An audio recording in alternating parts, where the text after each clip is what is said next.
All right, bro. Here we are, episode 29 of By the Numbers. I'm excited.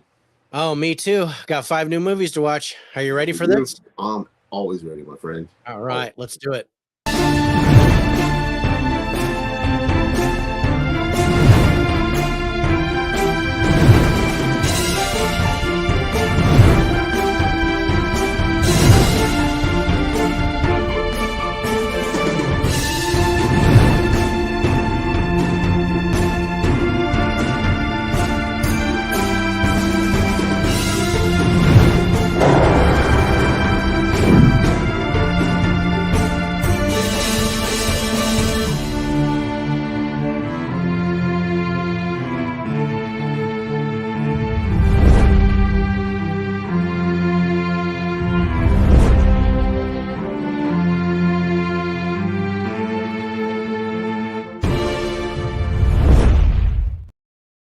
Welcome to the Faces for Radio podcast. I am your host, David, aka the 4K Lowedown, and my co-host is Rich, aka Turner Fan 77. How you doing, Dave? Doing good, bro. How you doing, man? I'm doing pretty good, man. For the most part, weekend was kind of shitty. Yeah. But hey, it's Tuesday, a new night for this week, and I'm glad to be here with my partner in crime. Me too, brother. I know your daughter was supposed to be on the show with the intro for us. We went a little late today. We got a couple of live streams that are going on right now that are crossing us, so I wanted to kind of wait a little bit. Plus, I just wasn't ready, so maybe we'll get Malia on next week. Yeah, and have her, sit in for the intro. Yeah, that's what she was super nervous too. She's like, "What are they gonna say?" I said, "Just gonna be me and Dave." She was like worried, like, I don't know what to say if somebody asks me a question. I said, "You don't have to worry about it." If it comes up in the chat, we'll ask her the question. Yeah. It'll just be in the chat. So otherwise, it'll just be us. Yeah, that's cute. Mm-hmm. But she got her hair all ready. She's like, "Oh, she was all." I feel kind of bad now because I was like, "Oh, it'd be cool to have her on the show," and I was like, I was gonna say, well, maybe I can get Amanda on the show too, and I'll hook up the second headset for her and get her all dialed in. So then it's father-daughter night. Yeah, that'd be cool. On the Face for Radio podcast. That'd be kind of cool. Yeah.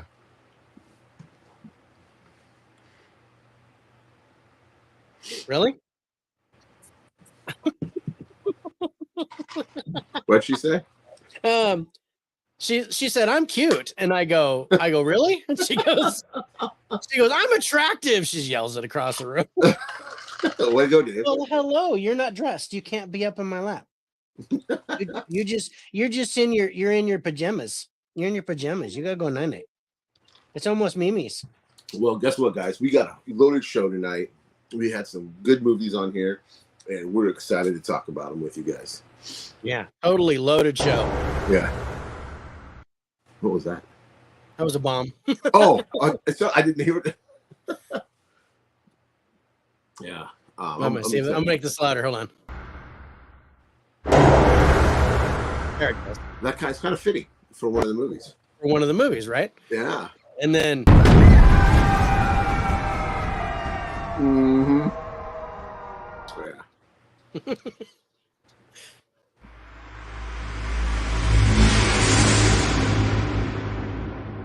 Oh, that was kind of cool.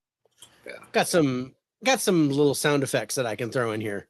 Oh, I get that. That's pretty cool. Getting better. Well, we'll see. What's up, Sarah? What's up, Sarah? Thanks for joining us. We appreciate you. Thank you for being so loyal to us. I hope you can feel our appreciation for you. Really, really do appreciate it. Yeah. All right. So yeah, we've got 5 movies to talk about this week. 2 in the theater, 2 on Netflix, 1 on AMC Plus. And yeah, it was a good week. There's some powerful movies. Yes. That we looked at. Definitely one with a lot of controversy behind it. Mm-hmm. And we'll touch on that a little bit, but I don't want to get into too much politics with it. Yep, I agree. But something has to be said. And we're gonna do a little short thing about it, and then we'll leave it at that. Yep. Otherwise, it's just about the score, you guys, whether we like the movie or not. I don't care which side thinks what way or what side thinks the other way. I just watched the movie for what it was. I know Rich did as well. And we're going to give it our score, our truthful score, how we felt about it, whether we think it's worth watching. Yep. And anybody that know, you're not a political person, and I respect that. But I am very into politics. Yeah. I love politics. It sounds weird. I love politics. But when we watch films like this, I'm a film fan first. It's a mouthful. Film fan first. And honestly, we do mean that. When I scored this movie, I scored it as a film, not what side of the aisle I'm on or the message that it's sending. It was always the quality of the film. Yeah. No, that's good.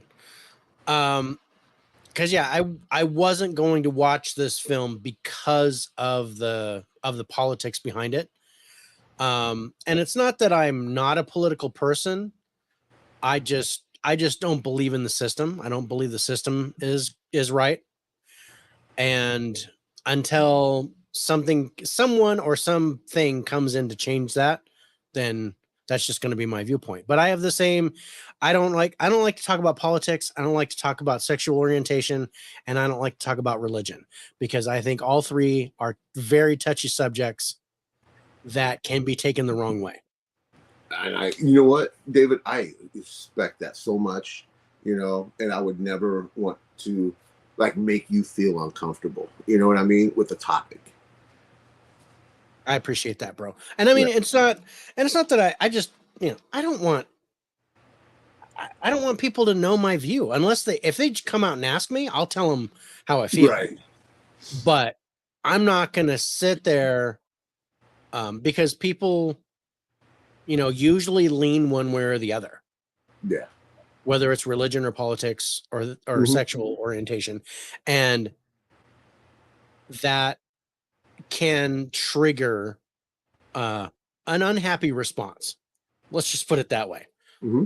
But we're not here to talk about that. We're here to talk about film. Let's get to the first movie on our list, the lowest score for this week. I don't know why they call it this, because the movie was so slow. It's Quicksand. I do like this movie poster, though. This movie poster kind of let the cat out of the bag for me. There's another movie poster that I saw that I was like, oh, I like that one better, but I didn't get a chance to use it. It looks very comic booky to me. And this reminds me of comic book art. It's funny because I'm sitting there, I'm looking at it, and I'm showing it to my daughter, and my daughter goes, oh, why does it say quicksand if there's a snake? And I'm thinking, oh crap, they kind of spoiled that, because how was I going to know it was a snake? So I'm calling this a confined thriller because of course, they get trapped in quicksand, blah, blah, blah. Let's read the synopsis so people can get an idea. And if you guys want to watch it, it is on AMC Plus or Shudder right now. It says it follows a married couple almost divorcing who become trapped in quicksand while hiking through the rainforest in Colombia. They will battle the elements of the jungle and must work together in order to survive. And this is a foreign film, but it's in English. Yeah, but it is a foreign film. In Colombia, the actors are Spanish. There's a lot of Spanish in it. So yeah, when I saw your score for the cast, I was like, okay, he's considering this a foreign film. I agree. But it's not, you don't need to read subtitles. Most of it is in English. But there are a lot of parts in Spanish. Mm-hmm. I love the t-shirt. Him and my dad and I got those crazy shirts. Yeah. I like the crazy shirts, and it's just, one of the things that my kids and my wife buy for me are these graphic tees that say stuff on it because I like them. That's awesome. I like to say what I'm thinking. What's up, Mega Mike? I was trying to wait until you were done with your live stream, bro. So at least so we didn't cross you over too much. I'm glad you're here. We're just starting our first movie. Yeah. Mike, thank you for sending the invite tonight. I would have done it in a heartbeat, but we had our show, and hopefully someday I can hop on yours and your show, not you, your show. He wants to hop on yours. Wait, I got to get the music. Hopefully I could be on your show, and because you're awesome, you're very entertaining. So yeah, I would love to hop on your show. The music's throwing me off, man. So thank you again, Mike. In a roundabout way, I'm trying to say thank you. Yeah, he appreciates the invite, brother. I keep trying to throw you over there because Mike's like, do you know anybody who'd want to be on the show? And I'm like, dude, ask Rich. I can never get you on there. Yeah. No hopping on me, please. I would squish it. But Mike, you had some Barnes and Noble videos that you showed on Instagram and stuff, and I was like, dude, is the Barnes and Noble open in Visalia? But no, you kind of messed me up because it's not there. So you went somewhere else on me, and I was like, oh my goodness. I'm not sure what that is, Sarah. But all right, so we're getting to Quicksand. So this is on AMC Plus. It's a Shudder movie. Mm-hmm. It's not very long either. It's not very long, but it felt long. It did. Because it's less than an hour and a half, but now it plays like a 2-hour movie. It's just like, okay, there's only so much of them just being trapped in quicksand that I can take. And they did introduce elements. I'm not going to spoil it in case you guys want to see it. I don't think this is worth a watch, you guys. This is a hard pass. This is a hard pass. There were elements that I liked, but there were the script was horrible. I don't think it was written well. I don't think it was acted well. There's so much wrong with this movie. Yeah. It's funny. I think the actor, the lead in this, because I was looking on IMDb and Shudder release, and it said, he's one of the most popular actors in that kind. I was like, dude, he sucks. They must have low standards. He's horrible. You're talking about the husband or the husband? Yeah. Oh, he sucked. He was horrible. I'm like, I don't know. Who was I can't even say it. There was no good actor. I was like, was the wife that good? No, the wife wasn't that good. The snake might have been the best. I think the snake might have been the best, or the ants. I think the ants were the best actor. Oh yeah, I forgot about the ants. My vote's for the ants. Yeah. But yeah, no, it just I don't know. It doesn't come correct. It doesn't stay correct. It has some elements that were, I guess, intense, but they were way few and far between. It wasn't enough to keep me interested through the film. I was really disappointed. So yeah, let's go to our highlights.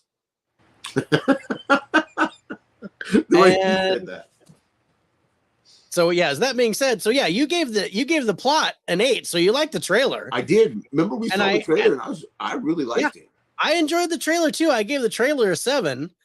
Other than that, neither of us have anything over a 6. Most of our stuff's like 4s and 5s.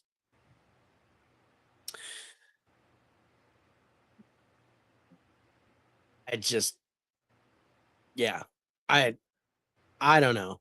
But the ending was terrible. Let's just close. Yeah, the ending was terrible. I was like, and the cinematography wasn't even that great either. No. The whole symbolism, I don't know, the Virgin Mary symbolism or whatever the heck they were trying to do in there that made no sense at all. Mm-hmm. And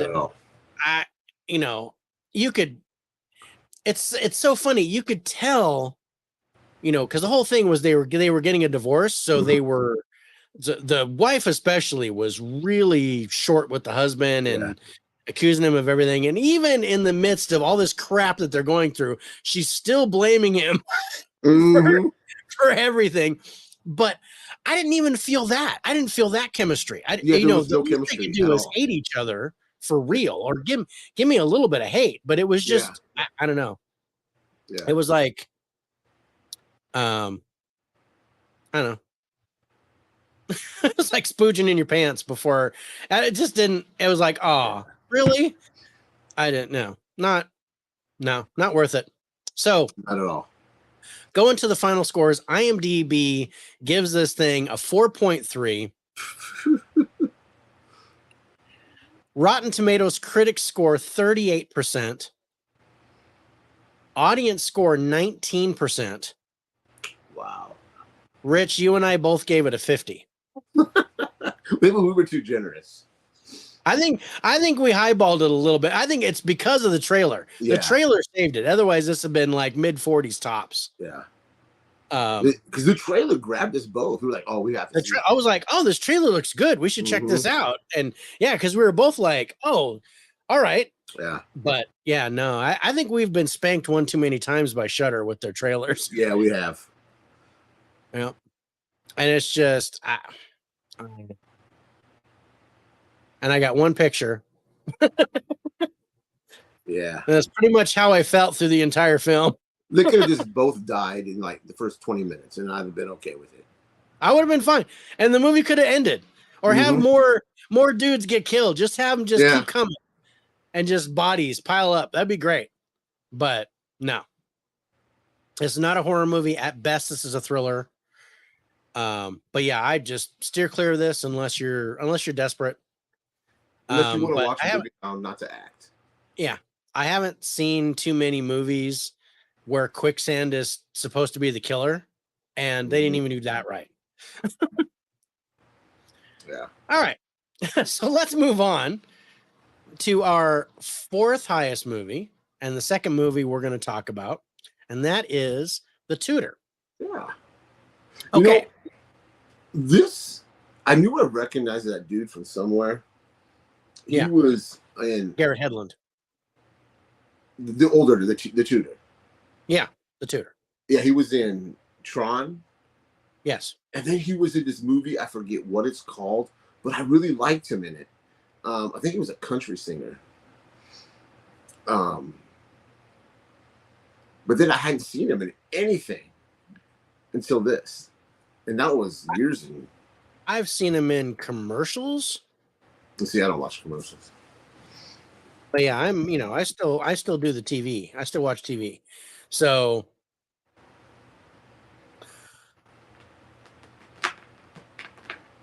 but yeah, what is that movie where he's a country singer? You know what I'm talking about, right? Yeah.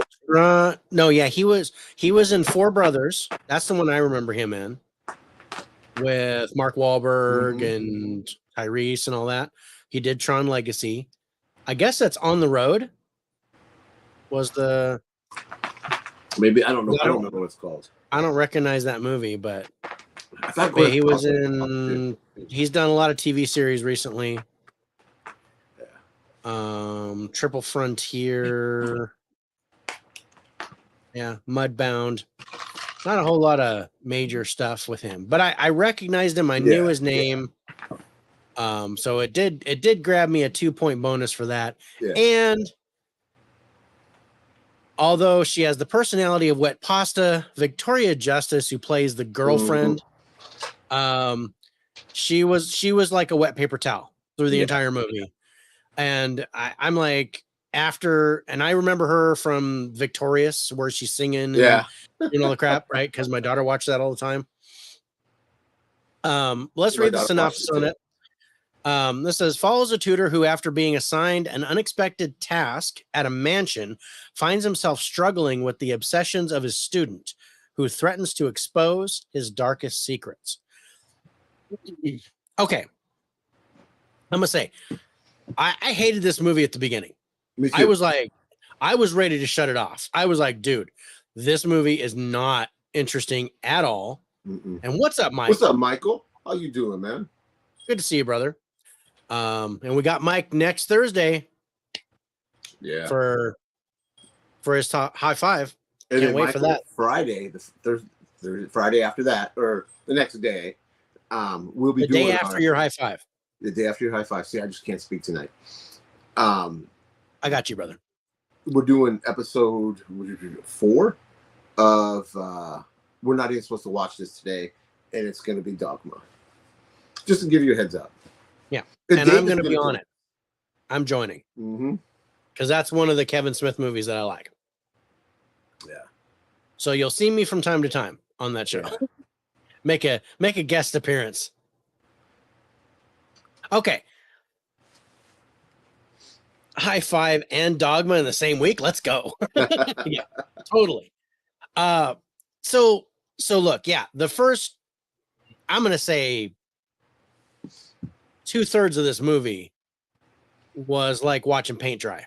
It was horrendous. The acting was horrible. Yeah. I was like, I don't get the whole obsession thing with the student. It wasn't making sense.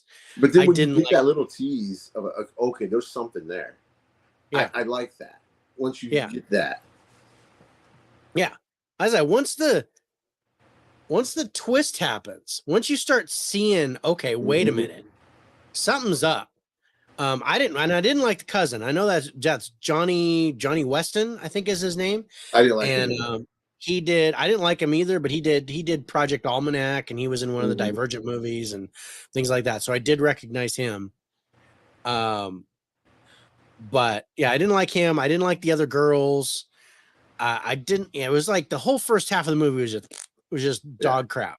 Then the twist happens. And then it starts getting interesting. And then it hits another level. And I'm like, oh shit. Yeah. Okay. Now I'm in. Yeah. But it took a really long time to get there. Sorry, the cat took my attention. That's okay. I was gonna say you got a shadow that went behind you. That was smart ass. I was looking through that video. I was like, man, if I had a shadow figure, I'm putting on my show. I swore I saw something like a shadow go behind you to the side where your movies are on. Yeah, over here. Yeah. Yeah. But yeah, I was like, I found the time. I was like looking at it, and I'm like, man, I couldn't find it. Either it just didn't show up on the camera, or I don't know. I don't know what to do. It was. I swore I saw it. Dude, that would have so been on my paranormal show. Oh yeah. But anyway, getting back to the Tutor, like I said, it's shaped up. I was like, okay, now I'm getting involved. Victoria Justice didn't need to come back. No, she didn't. She could have just left. Yeah. Or, I know she was pregnant in the movie, but somebody could have killed her and I would have been okay with it. Yeah. Because she did not belong in that movie. She was awful. And I think as the movie progresses, you see the intensity of the lead actor's acting. It gets better because he was rough at the beginning. Gets better. Yes, his acting gets better, and the kid's acting gets better. Yes, because that kid's not a good actor. I don't care what anybody says. No, he was not good. It was like watching Sheldon. No, it was like watching Sheldon as a psychopath, is what it felt like. Yeah, and I was just like, I'm not feeling this at all. And even from the trailer, I wasn't really feeling the trailer. But it, like I said, it shaped up to be pretty good. Would I watch this again? Probably not. Because unless I just watched like the last half of it. Because it took too long to get where it needed to go. It did. Where I started liking the movie. To make up for what dog shit they gave me in the beginning. This movie do you remember, I think it was the 90s, where ABC used to do the movies, those ABC movies of the week, or ABC movies of the week. They were made for TV movies. This is what this reminded me of. Okay. Very much so. They try to put a thriller on. This is what.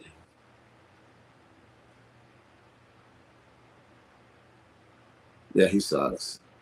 Yeah, he sucks. That guy sucks. Everybody really sucked except for the main guy.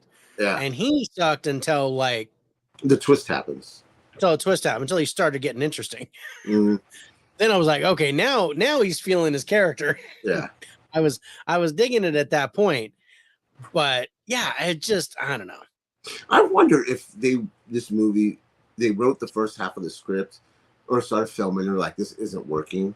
And they went halfway through and said, okay, we're going to rework this. Yeah. What if we do this? Yeah. That's what it kind of felt like. That's what it felt like. Like all of a sudden they changed their tune. Like, like in a wrestling match when you see that the crowd's getting bored and all of a sudden they start doing going a different way, different path, more exciting moves, things like that. Yeah, no, I feel that. I agree with that, bro. It looked like two different people wrote it. Yeah. Like somebody wrote half of it and the other guy came in and went, nah, we're not going to do that. Let's do this. And they instead. didn't have the money to reshoot it. That's the thing. Yeah.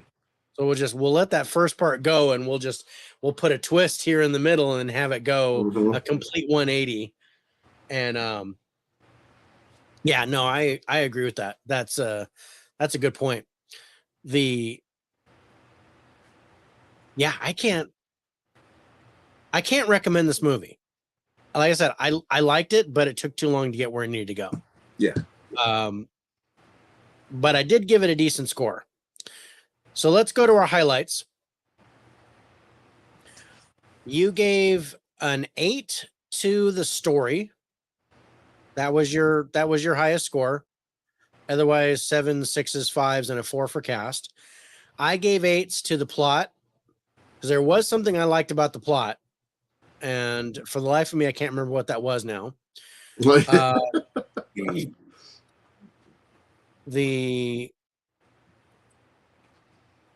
I think it was the difference having a boy student be obsessed with the teacher. I think that's what I was interested in. Yeah.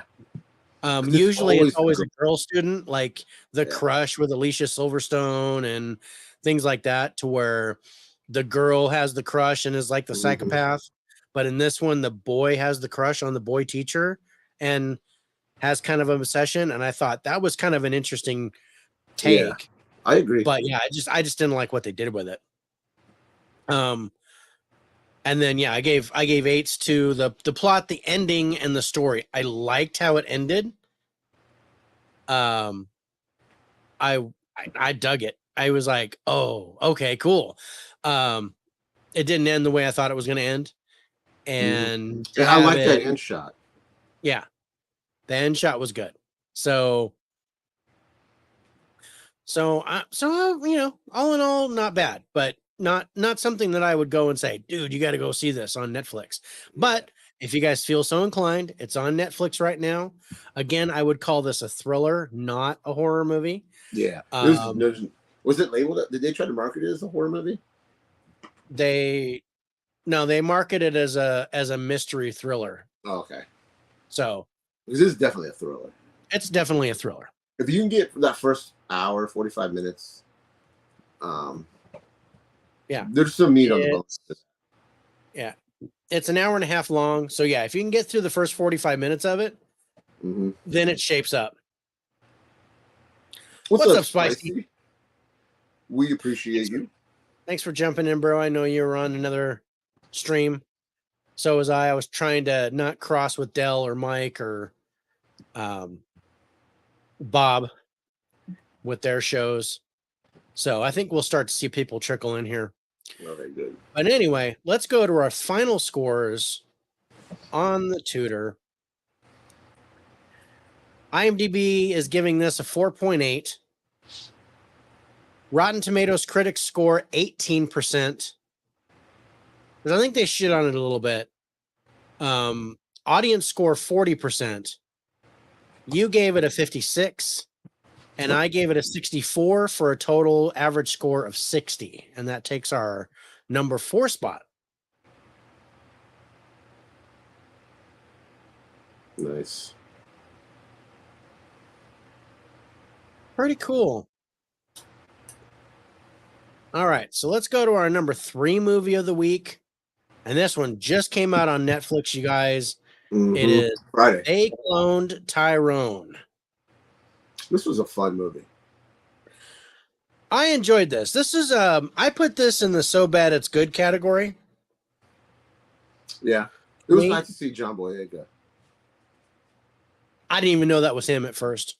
I was like, that can't be 50 Cent because he doesn't act that well. And I'm like, no, that's John Boyega. Mm-hmm. I mean, I got, Jamie Foxx right off the bat. Oh yeah. I don't know who the female lead was, but I liked her. That's Monica Rambeau from Captain Marvel. From Marvel, what is she? Sword or whatever? The energy. Yeah, she's in the Marvels too now. Yeah, she's one of the Marvels. Yeah. I liked the premise of it. I liked the way it was shot too. It was shot like it was made in the 70s. Yeah. And I really dug that.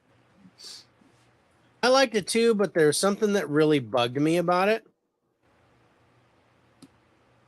And that is the movie wasn't from the 70s. Right. So it's filmed like it's in the 70s. The costumes are like they're in the 70s, the cars, but yet they've got cell phones. Mm-hmm. And that had to do with the neighborhoods they were in. They weren't I'm sure. neighborhoods. Dell, thank you so much for coming in, brother. I was trying to, and I loved your stream with Kira. I was able to jump in for a little bit there in the beginning, but yeah, I'm glad you made it.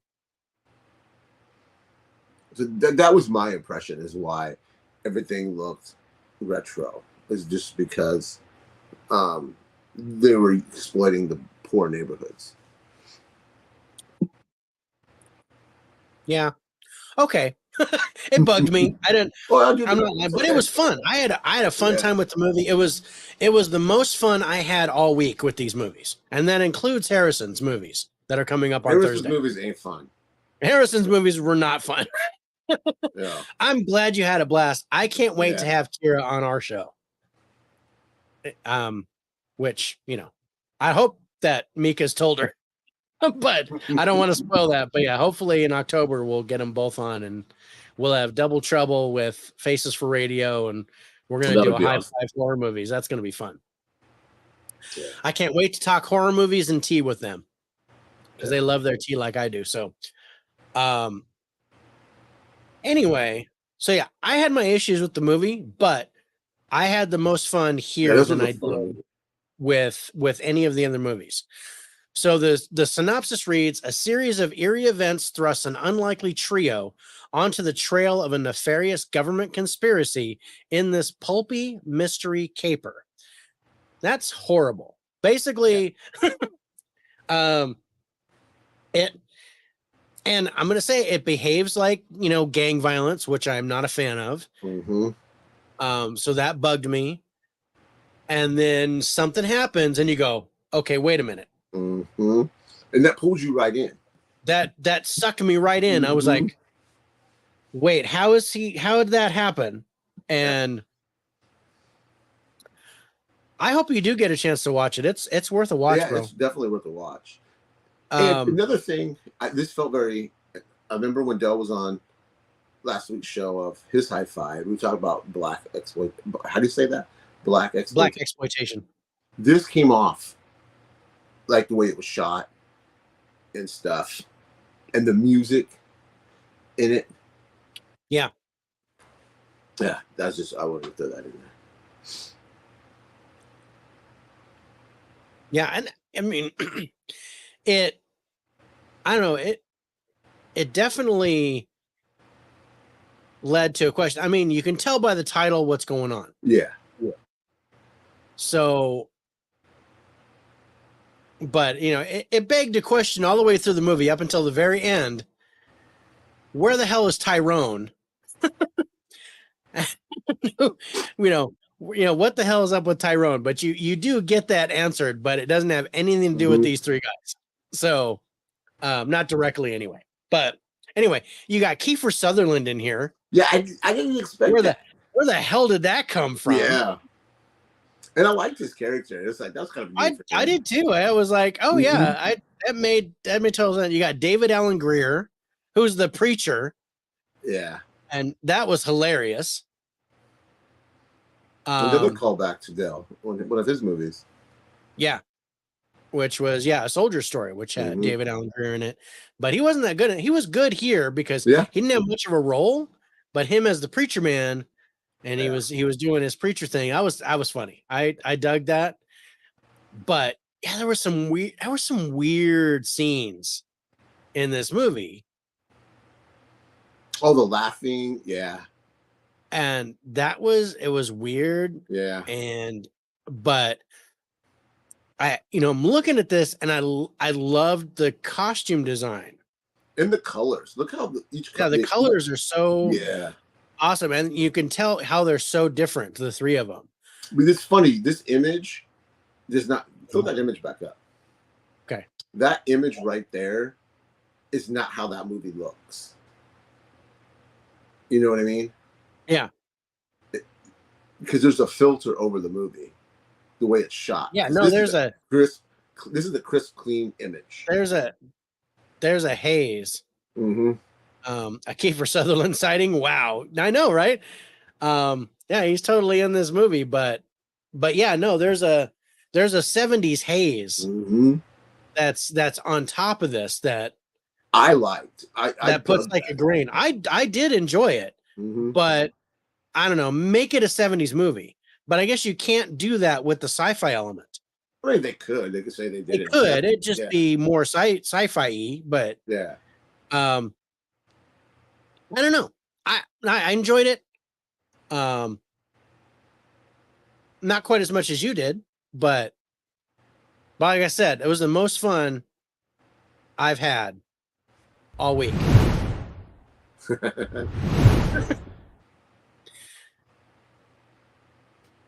That is not what I wanted. My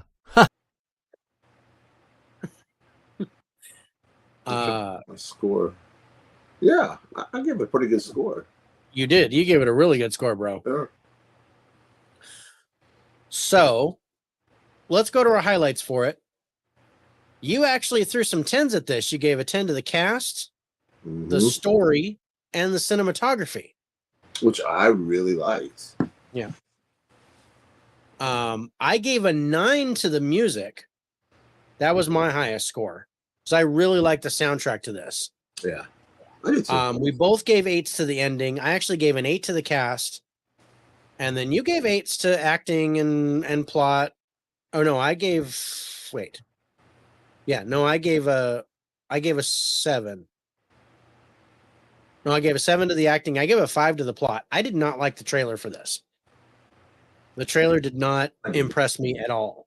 And I guess it was because of the whole gang atmosphere with it, the whole gang violence atmosphere and the drug deals and things like that. And I was just like, nope. But I enjoyed the movie. I thought it was a very cool watch. I don't know how much more to say about it. What was something that stuck out for you that you absolutely like besides the cinematography? What did you? John Boyega's my favorite scenes is when he's like, fuck this, I'm not gonna deal with these, I'm just gonna go back to my normal life. And then you see him going through his normal life, then you see the struggle, like his internal struggle with, okay man, I can't just sit here and let this go. That to me, that was my favorite part. You see that character development there. Yeah, no, I agree with that. And I guess that kind of ties into my favorite part. It was the existential crisis that he had.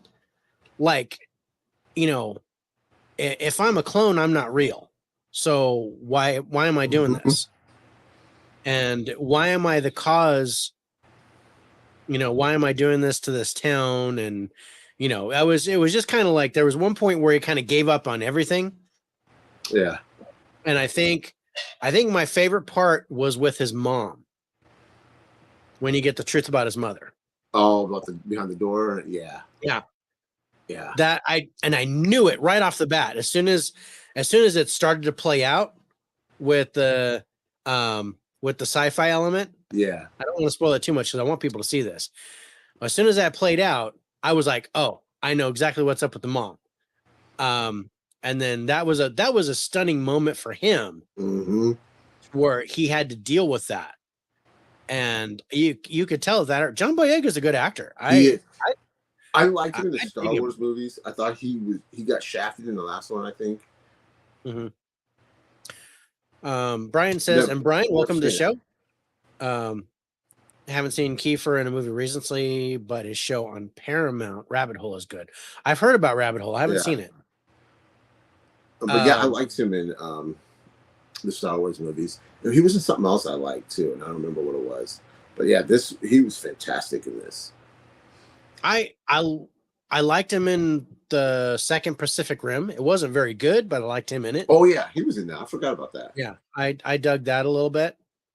There was something else though that I liked him in, and I'm trying to remember if he even got to use his normal accent. Oh, Attack the Block. That's the one, and he did use his regular accent. Well, he was in his first movie, wasn't it? Yeah, that was one of his first movies. Yeah, I've never seen that. Oh, dude, you got to see that. That's a fun little alien invasion movie. I dug it, and I wish I had that on my Vudu. Definitely. Why have I been tagged? Okay, Nate's challenged me to something. Oh, that movie challenge. Yeah. Thing they're doing. All right. Yeah. You want to challenge? You want to go? Speaking of challenge, yeah, and Dell agrees. Attack the Block is fun. I had a blast with that. Wait a minute. Get a little. Is that the one with they're like dogs or something? They're they're kind of like dogs, and the mouths glow green. Yes, I have seen that. I was thinking of Warriors for some reason. I have seen that. I don't know why I was thinking that. Yeah, no, that was fun. A little bit of Nick Frost in there from Shaun of the Dead, and he's just a drug dealer. But I liked it. But yeah, it didn't even dawn on me that was John Boyega until after Star Wars, and then I went back and watched Attack the Block again, and I was like, oh shit, that's John Boyega. That's so cool. Going back and see him, it's like seeing Jennifer Aniston in Leprechaun. Whatever horror movie she was in. I think it was Leprechaun. Yeah, it was Leprechaun. Leonardo DiCaprio was in Critters. I think he was, yeah. I'm trying to remember, but yeah, I think Jennifer Aniston was in Leprechaun, if I remember right. She was. She was in some kind of cheesy horror movie. Mm-hmm. You know, and of course you get Kevin Bacon in the original Friday the 13th. Did you see that's getting another 4K release with the Steelbook? Oh no, I didn't know that. Yeah, it goes with the slipcover. Nice. Yeah. Nice. I'm not gonna buy that again. I'm not. I just want to continue with the Steelbooks I've been putting out. Just please don't stop with those. Yeah. All right. So how do we score this? This is actually a pretty good score, bro. And you guys, this is on Netflix right now. It just premiered on the 21st. So if you get a chance, definitely watch it. It is #1 on their movie list right now. So you should be able to find it. Our final scores, IMDb is giving this a 6.7. Rotten Tomatoes critics score 92%. And audience score 100%. Rich, you gave this an 86. And I gave it a 70 for a total average score of 78. That takes our #3 spot.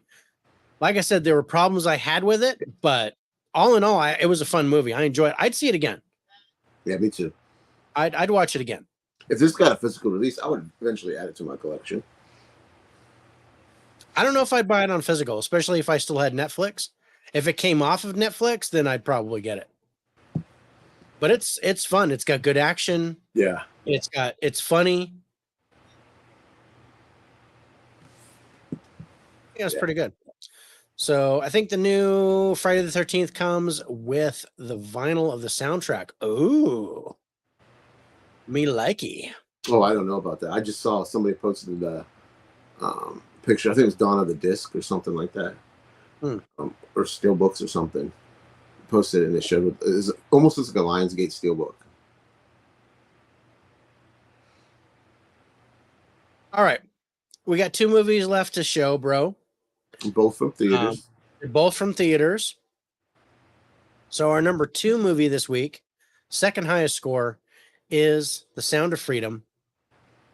This came out July 4th, and it's been a long time coming. It's actually shows it was made last year, but it took them a while to release it. And there comes in the politics of this thing. Yeah, because it's an indie. I mean, to me, it's an independent film. And you can tell when you go in because it's made by Angel Productions, and when you go there, and this is probably my least favorite part was seeing the previews before this movie, because the previews before this movie were all religious movies, and I was thinking, oh man, is this gonna? See, they didn't play trailers before this movie for me. No, I got trailers, and it was all from Angel Productions. All of these, evangelistic, very religious style movies. And then this movie comes out, and it doesn't play like that at all. No, but what it does, it puts a little message in there, but it doesn't hit you over the head repeatedly. Like here's this. It just here's food for thought. That's it. Yeah. And I liked that, how they did that. Okay. I'm going to counter that with something, but we'll get to that in a second. The this movie is a tough watch. It is. It's a very tough watch. The opening scenes of this movie is actual security cam footage of people getting kidnapped. Yeah. Oh no, I know that, but I mean the actual. Yeah. I was saying, because that's how hard it is to watch this movie. It starts off, I want to punch you in the dick with this. Yeah. Yeah, it's a tough watch. It is. It's a tough subject. It's one that is definitely something that needs to be done. Yeah. But right off the bat, it hurt my heart. I had a lump in my throat. I was like, yeah. And then it got to where I was just pissed off. I was angry. Yes. I was upset. Didn't like, I didn't like what was being done, but I know it's something that gets done. I will say this, the two kids here, the brother and sister, some of the best acting I've ever seen with child actors. Yes. I'm glad you brought that up. It's so good. It's heartbreaking. It's heartbreaking. It almost felt like they thought it was really happening. Because in that boy, I'm going to talk about eyes in two of these next two movies. That boy's eyes, you felt the trauma he went through. Yeah. Like when Jim Caviezel is standing there talking to him, I forget where they're at. They're looking out at something, and he looks at. They're like in a burger place or something. Yeah, you could just see the look in that little boy's eyes. That one. Yeah, and then when he's getting stopped at the border, it's the border, right? Yeah, and the terror in his eyes. Yeah, when Jim Caviezel opens up the van and says, "What's your name?" Yeah. And he says Teddy Bear, and he goes, "No, what's your real name?" Yeah. And I was like, man, shoot that asshole right now. Yeah. I'd have just killed him, and that would have been, yeah. Del says, just looked it up. Vinyl does come with the new F-13, but I'm still not buying it. I know. I gotta think twice about that. I don't know if I'm gonna do that. Because I don't have a turntable anymore, so I know people collect vinyls, but I'm not one that does that. So it's interesting, but yeah, I probably won't get it. Anyway, getting back to these kids, the boy and the girl were both so good in this. And let's read the synopsis. It says, the incredible true story of a former government agent turned vigilante who embarks on a dangerous mission to rescue hundreds of children from sex traffickers. If you read all the true story, the entire true story. So this is based on our true story. It's still a work of fiction. There's still some embellishing and exaggeration like you do in any other film. But I know if you go to see this, or if you listen to what either the right wing or the left wing is telling you, something in the middle is actually the truth here. Yeah. And you just need to see the forest through the trees. Don't take one side or the other.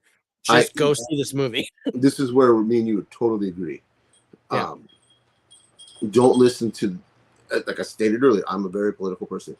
Don't listen to the politics from the left or the right. Go to this movie with an open mind and see the message. This is the message that's the most important thing that is said in this movie.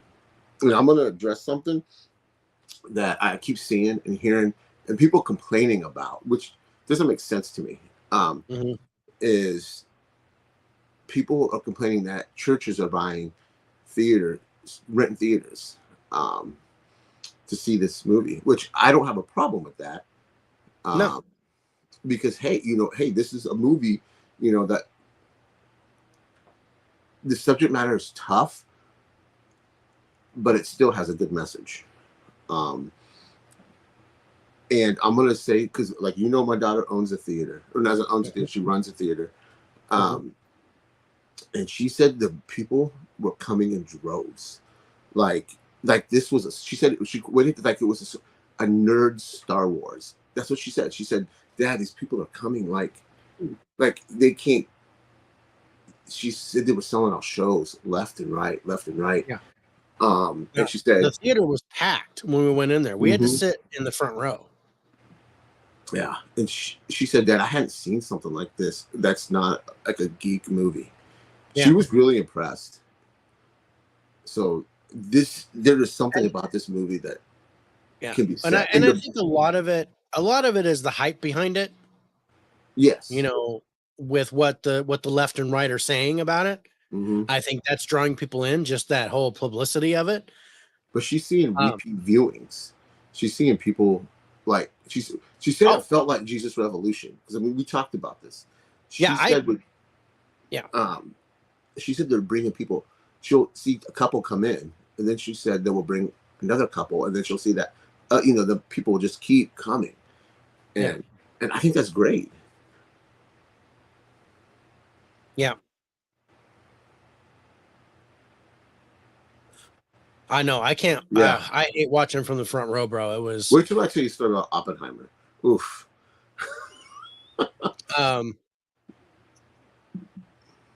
But yeah, so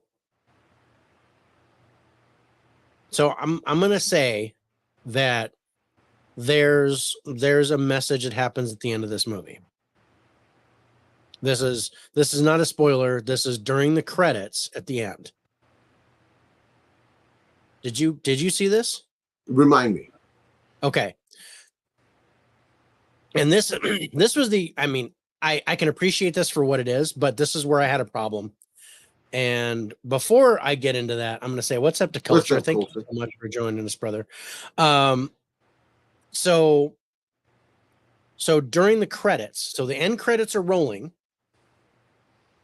and Jim Caviezel comes on the screen and says, "We've been working on this movie for 5 years, but everybody keeps trying to stop us from making this movie because they don't believe in this and they don't believe in that." Basically, this whole huge thing that he goes into. Now, during this thing, he puts up a QR code.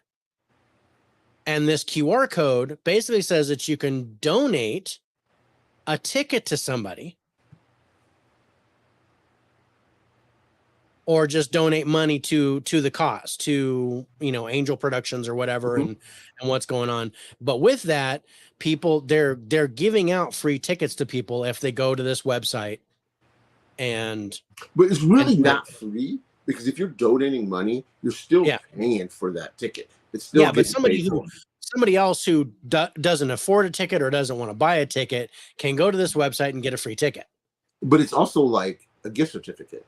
Yeah. Like if you get a gift, like if it's a coupon for, you can get into the movie. No, but the point is, this is where he went completely right wing and was talking about all the stuff that was keeping them from doing the show and things like that. And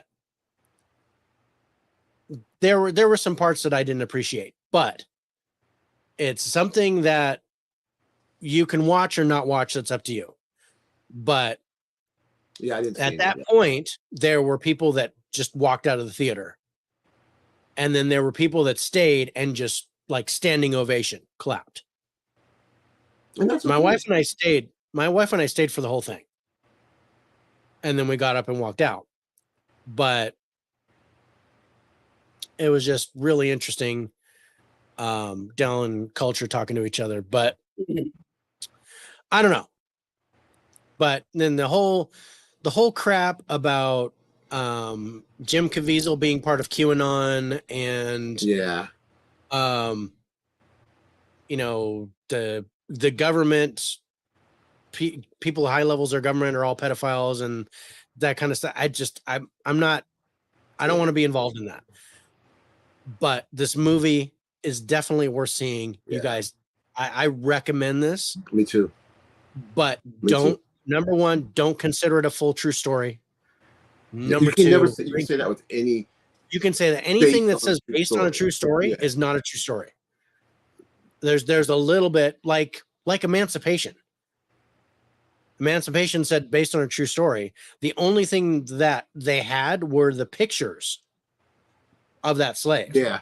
And then they made the whole movie outside of that. The only truth were those two pictures. So Sound of Freedom kind of goes like that. You know, I've watched and listened to reports from both sides because I wanted to kind of get an idea of what was going on. And I've come to the conclusion that I don't care anymore. So I'm enjoying the movie for what it is. When it comes out in physical, I'm buying it. Me too. I would. You know, I don't buy stuff day one anymore, but this will be a day one buy for me. This will be a day one buy for me. Because it is a very good movie. It's very well done. It's tough. It is tough. But it's intense. It does exactly what it's supposed to do. It's gonna piss you off. It's gonna make you sad. It's gonna upset you. You know, it's gonna do all that in a bag of chips. But it's definitely worth seeing. Yeah.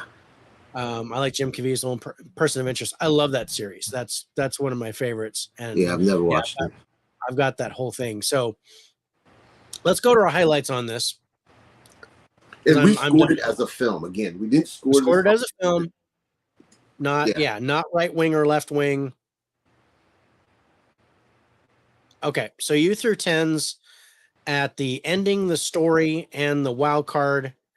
And then my only 10 was with the story. You gave 9s to the plot, script, direction, and wild card.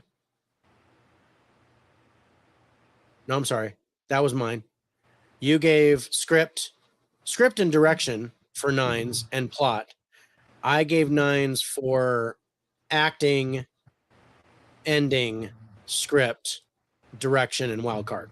So, I mean, I wish they would have done, because the message is great, but I think they could have did better work with the camera. Yeah, it was just very plain to me.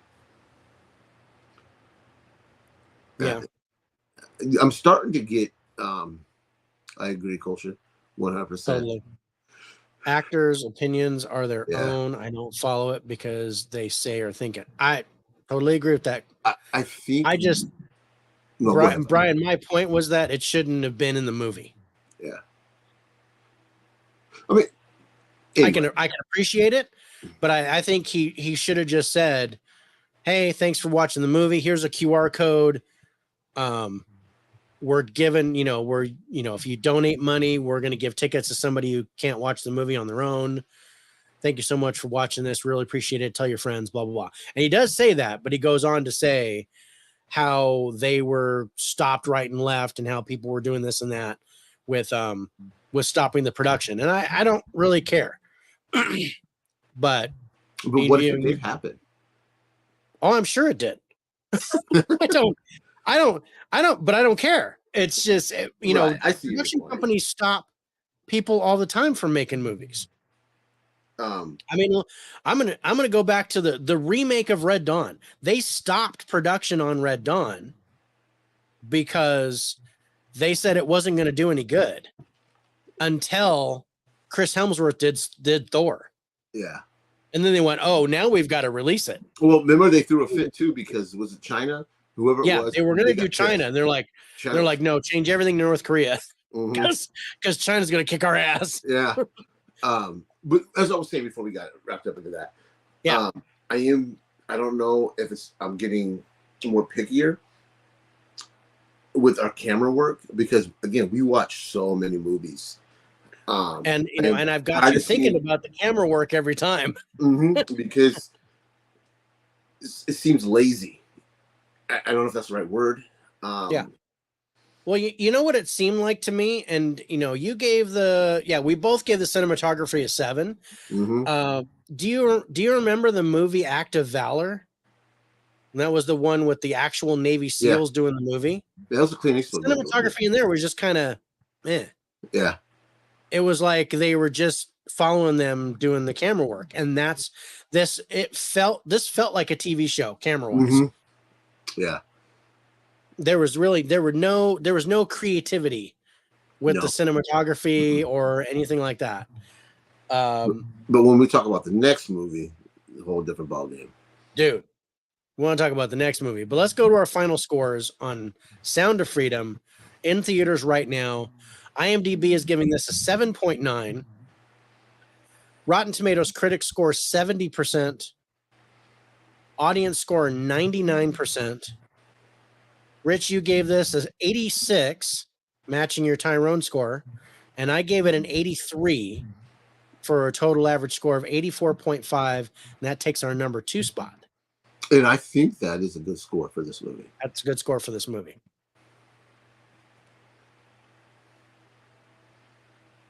Act of Valor. Act of Valor needed actual actors, right? That was like watching a bunch of wet blankets shoot people. I wasn't meant to be critical. Oh no, totally, Brian. I didn't mean it that way. Yeah. But no, I completely agree with that. I don't care. I don't care who actors are. I don't care what they do. I mean, there was the whole thing with Tom Cruise and his Scientology, and Mel Gibson and his right-wing Mormonism or whatever he is. Yeah, whatever he is. He's crazy. he's but I appreciate the work. I know, whatever. I can not like them personally, but still appreciate their acting. And I'm not going to say I put Jim Caviezel in that category. I know he's a devout Catholic. But yeah, I don't care about his religion. I don't care about his viewpoints. He did a good job in this movie. That's all I care about. Yep. I just wish that people would get out of their own way and watch this movie for what it is. Yeah. Instead of taking one side or the other. Well said, David. Thanks, bro. And Brian, I will never accuse you of criticizing my comment. You are more than welcome to criticize anything I say, bro. It's just not. This is not. I don't get paid for this, so it's not. It's not business. It's just fun for me. So I'm more than happy to talk to you about it. All right, so let's get to our number 1 movie of the week. Yours and mine, brother, and that is Oppenheimer. Fuck, dude. This was like, oh my gosh. Man, I can't, okay, this might sound dirty, but this score, the music in this was like a good blowjob. It was just like, holy fuck. This, like, I don't know, man. This was eye porn. Change into the red. This was ear porn. This was mind porn. This fucking movie was amazing. You missed out on Barbie terms. But yeah, man, this but it tickled my ear pussy. It tickled my eye pussy. It just tickled me everywhere. This was a real work of art. We say all film is art. This is art. Christopher Nolan. This has to be his best movie ever made. That he's made. Yeah, that's really it. This was fucking fantastic, dude. Because he said in Across the Spider-Verse, he just came all over the chairs in front of him. I don't know what happened on this one. This one is my number one movie of the year. This just in time for Oppenheimer. Yes, you did, brother. Yeah, this just in time for Rich. Like, man. Mm-hmm. I mean, I sat there with my mouth. I'm gonna have to take a cold shower after Rich talks about this movie. It made I was literally watching this movie with my mouth open, not even for the Florence Pugh sexy. This movie was just visually like a well-made porn.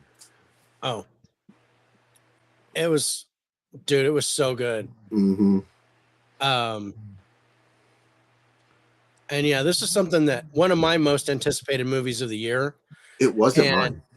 It totally delivered for me. It's the 10th movie to hit his favorite 5. I think we're at 15 now. We're close to 15. Actually, no. Because we don't have Evan to make fun of you, so I guess Mike's got to take Mike's got to hold that flag for him. So, but bro, I mean, okay, take Florence Pugh naked out of the picture, but that was, oh my god, yeah. I just lost my train of thought because I just took Florence Pugh out of the picture. But the movie was so good. I mean,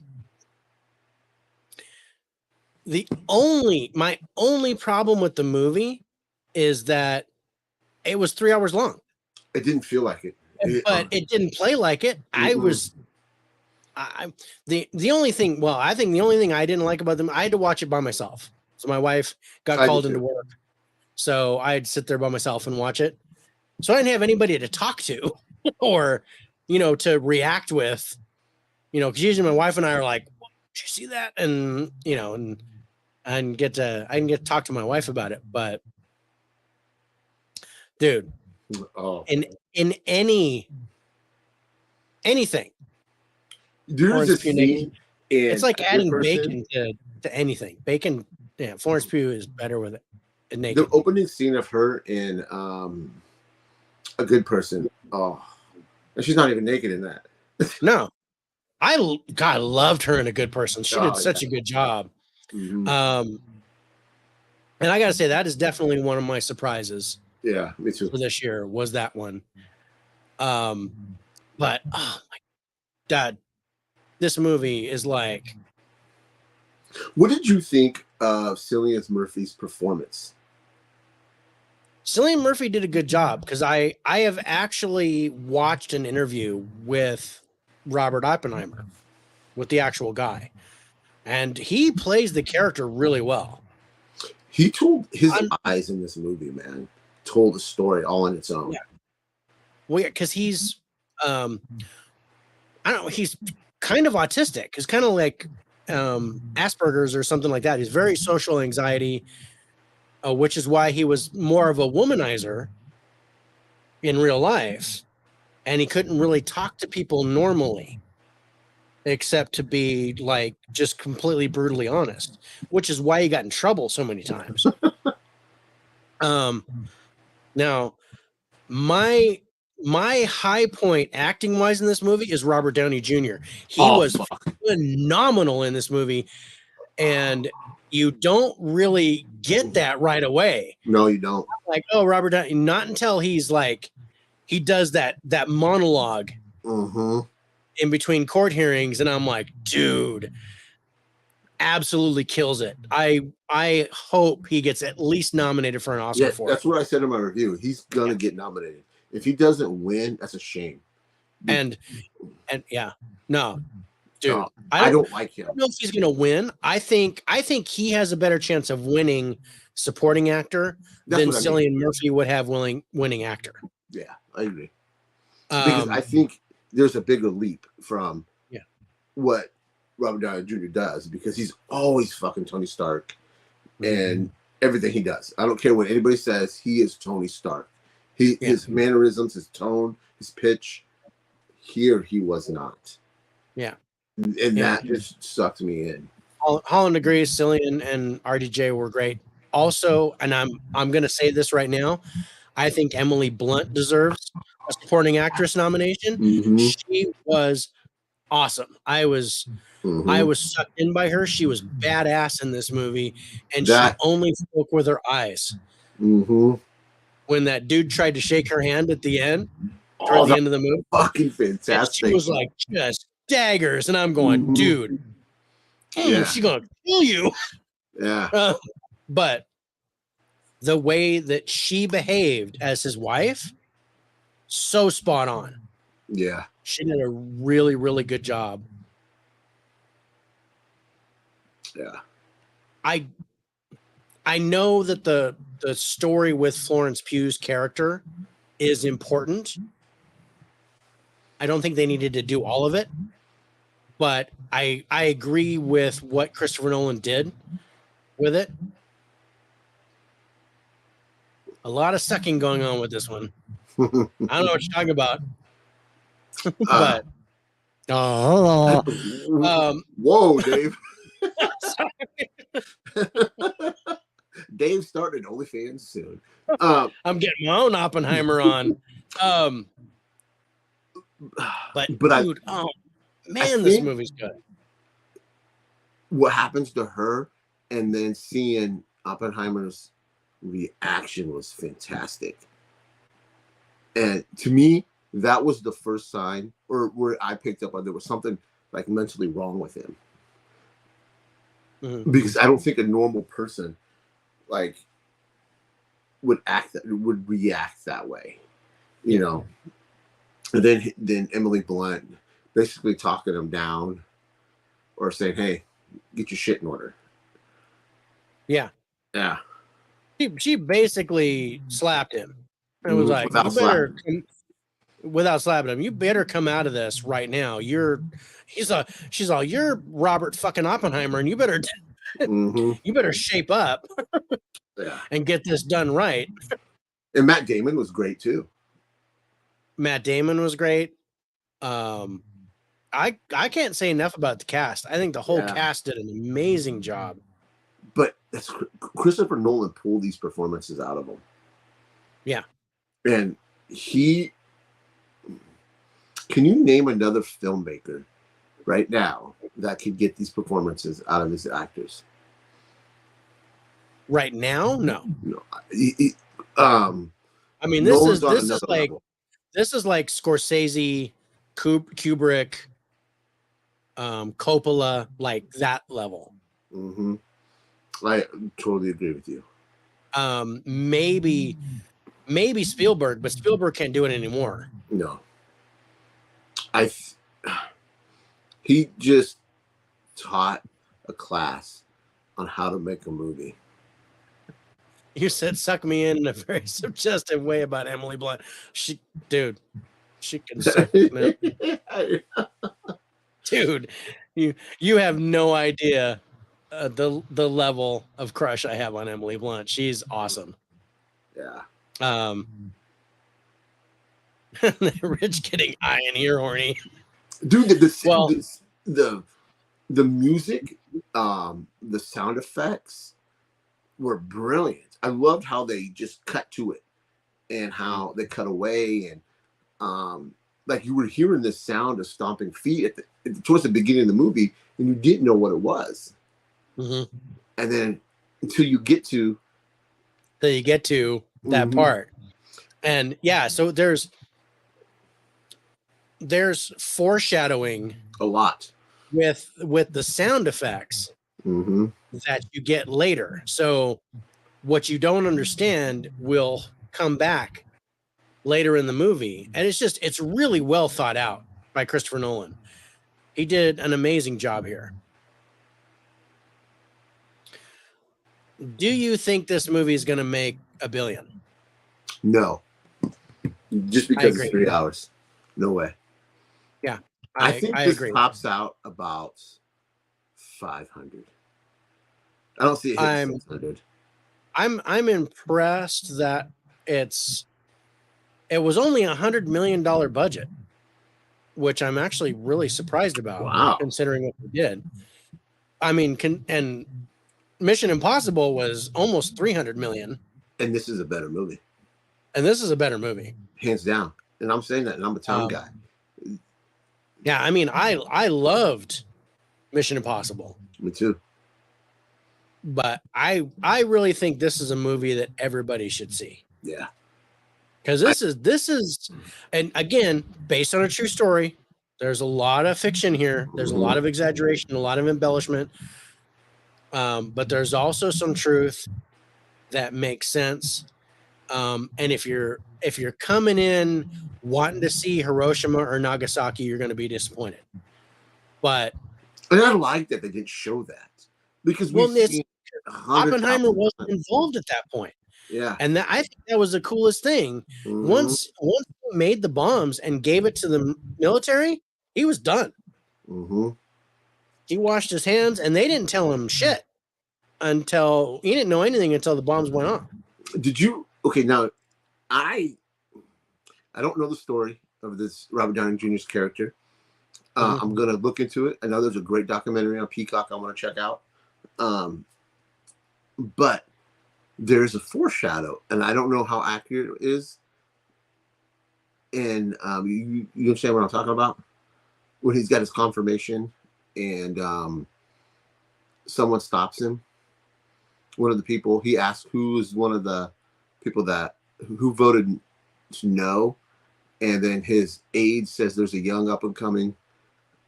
Yes. And he asked who that person was, and the foreshadowing there. Now I want to know: is there any involvement with that dude?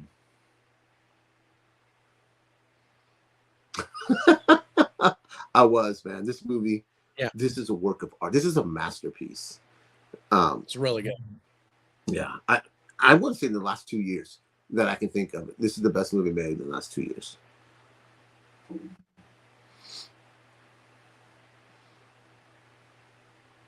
Yeah, I'd agree with that. Yeah. Tip your hat to Christopher Nolan. The film is called Oppenheimer, not the Manhattan Project. No need to see the bombing. Exactly. That's the whole thing. You know, and that's one thing people were disappointed coming out of the theater. Oh, we didn't get to see that. You're not supposed to see that. This is about the man. This is not about the Manhattan Project. It's not about World War II. It's about Oppenheimer and how we got to this point, and then how the people treated him afterwards. Which I thought that was fantastic. I got a whole bunch more stuff, and I'm a huge Oppenheimer knowledge guy. I've got my, the Manhattan Project and Oppenheimer and World War II and all that kind of stuff. My history is like off the charts with this. And I got stuff in here that I was like, yep, that's fact. Yep, that's fact. Oh, I didn't know that. And then I go and look it up. Oh, that was fact. Cool.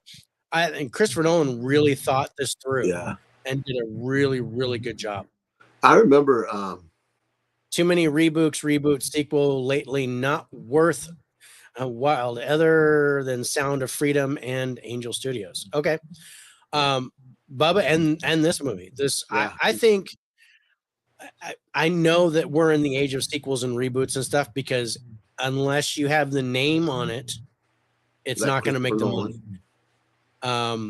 But the fact that this is an original, I think lends claim to what's going on. I haven't seen so many people in the box office in years. And we talked about it. This was a great weekend. We're not Barbie people. I'm glad I got out of seeing it. I don't need to see it. Will I watch it when it hits streaming? Yes. because we're film fans, and we'll probably review it when it hits streaming. We'll probably review it when we physical streaming, whatever.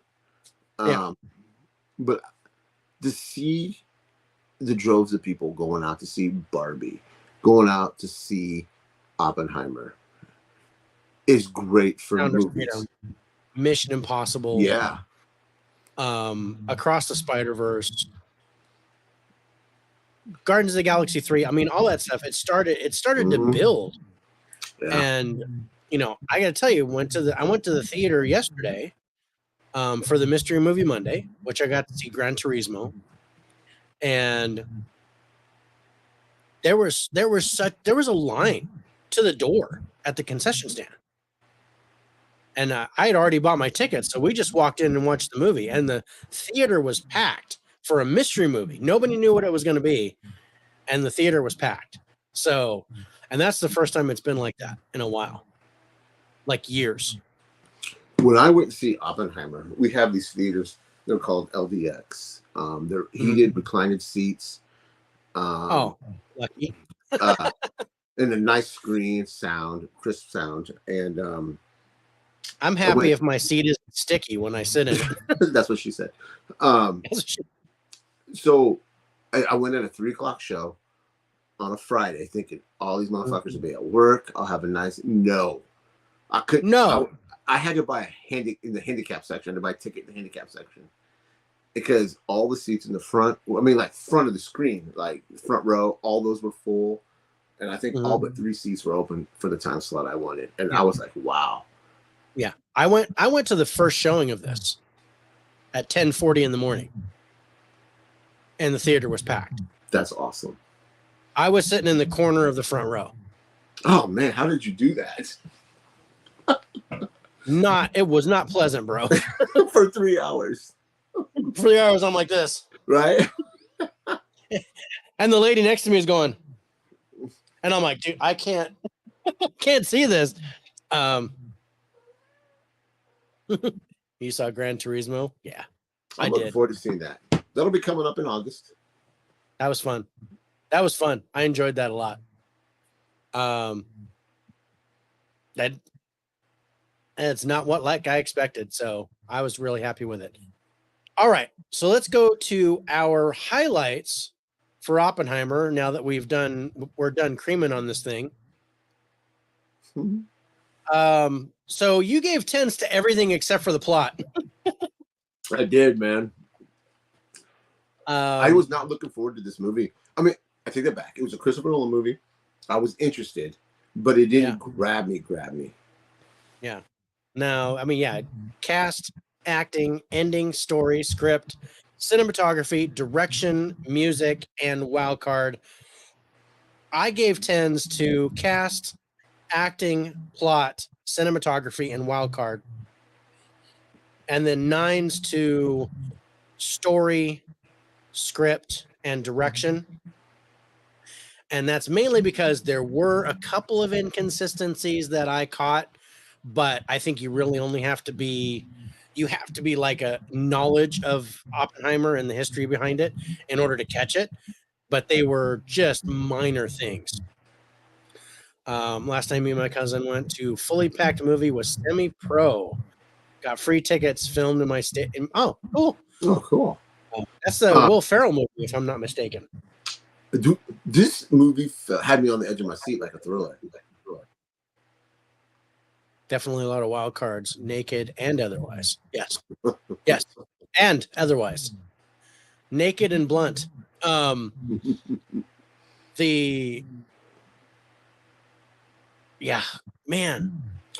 Yeah.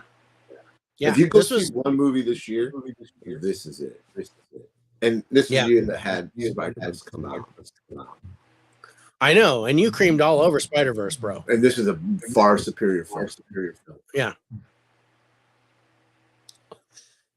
Yeah. Dude, this was great. This is definitely worth a watch. Yeah, can't say enough about it. Let's go to our final scores.